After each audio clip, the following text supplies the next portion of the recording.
ne soit pas versé en vain, car s'ils sont obligés à honorer notre mort, nous devrions même des monstres. À qui n'appartient guère plus même cette odeur blême des traites de jours anciens.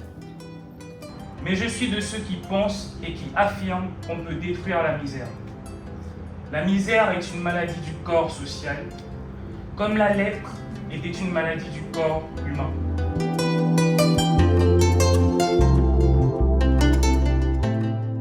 Une formation excellente, hein. Je veux dire que c'est déjà des formations qui coûtent extrêmement cher. C'est un cadeau que nous avons reçu de notre formateur. Ça a été des heures d'intense de formation, on a rigolé, on a partagé et on a surtout beaucoup appris. Les techniques de prise de parole en public. Moi, personnellement, je pensais que j'étais quelqu'un qui parlait très bien en public, mais je me suis rendu compte qu'il y avait beaucoup de choses qui me manquaient. Le cours était très interactif. J'ai vraiment grandement apprécié le fait que ce ne soit pas juste de l'information donnée, ce soit de l'information partagée qu'on a mis en pratique dans le cours. J'ai également apprécié le fait qu'il nous donne des techniques qui, pour ma part, étaient insoupçonnées.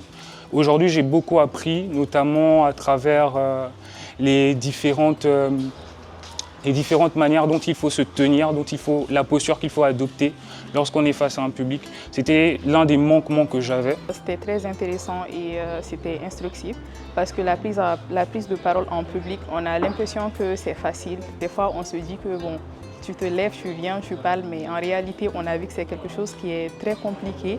Et ça demande beaucoup d'efforts, beaucoup de travail, beaucoup d'efforts personnels surtout. Et à travers les techniques que le docteur Hans nous a présentées, il a eu à nous parler de beaucoup de techniques. Donc là, il faudra qu'on continue à s'entraîner, on doit se préparer. Prendre la parole en public, c'est un art qu'il faut maîtriser. Ce que nous avons essayé de faire aujourd'hui avec nos amis Lyon et Léo, c'est de leur montrer des ficelles, des standards pour réussir leur prise de parole. Parce qu'en tant que leader, on doit savoir convaincre par le biais de la parole. Et c'est le but de la manœuvre. On a vu plusieurs techniques, on a vu l'importance de la voix, la gestuelle, l'occupation de l'espace et surtout la maîtrise de son sujet parce que ce sont les ingrédients indispensables pour réussir sa prise de parole. Et dépendant également des circonstances, comment se comporter.